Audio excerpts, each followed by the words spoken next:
আমার বাড়ি থেকে বিদ্যালয়ের দূরত্ব এবং সরণ ভিন্ন হওয়ার কারণ কি? কারণ তুমি সরলরৈখিক পথে বাড়ি যাও নাই, তুমি গেছো বক্রপথ দিয়ে। গতিশীল বস্তুর অতিক্রান্ত দূরত্ব কখনো শূন্য হয় না, কিন্তু সরণ শূন্য হতে পারে।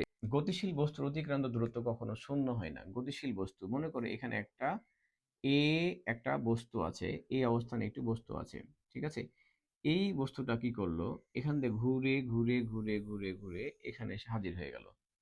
তার মানে এই অবস্থান থেকে বস্তুটা ঘুরে ঘুরে আবার এই অবস্থানে আসলো। যদি এটা বৃত্তাকার পথ হয়, যদি এটা বৃত্ত হয়, তাহলে বৃত্ত যদি হয়, তাহলে বৃত্ত হলে তাহলে দূরত্ব তাহলে কত হবে?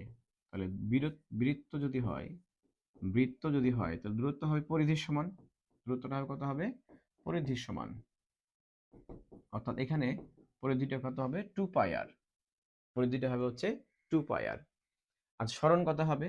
সরণটা আমরা জানি, সরণটা হচ্ছে আদি অবস্থান আর শেষ অবস্থানের মধ্যে পার্থক্য। সরণটা হবে আদি অবস্থান আর শেষ অবস্থানের মধ্যে পার্থক্য। তাহলে শেষ অবস্থান আর আদি অবস্থান, তাহলে শেষ অবস্থান আর আদি অবস্থান, তাহলে শেষ অবস্থান আর আদি অবস্থানের মধ্যে দেখো, শেষ অবস্থান কত? এ। আদি অবস্থান কোনটা? যেখান থেকে যাওয়া আরম্ভ করছিল, স্টার্টিং করছিল সেটা। অর্থাৎ এখানে আদি অবস্থান কিন্তু হচ্ছে আমাদের এ। তাহলে আদি অবস্থান আর শেষ অবস্থানের মধ্যে বিয়োগ করলে আমাদের রেজাল্ট আসে 0 মিটার।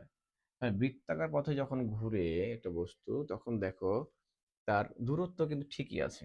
দূরত্ব কিন্তু ঠিকই আছে। তার দূরত্বের মান আছে একটা, জাস্ট খালি পায়ের মান আর এর মান ব্যাসার্ধের মান বসালে মানটা পাওয়া যাবে। কিন্তু খেয়াল করো, সরণের কিন্তু এখানে মানটা নাই, শূন্য। তাহলে কি কথা বলা হচ্ছে এখানে? গতিশীল বস্তুর অতিক্রান্ত দূরত্ব, দূরত্ব কখনো শূন্য হয় না, দূরত্ব কখনো শূন্য হয় না, কিন্তু সরণ শূন্য হতে পারে।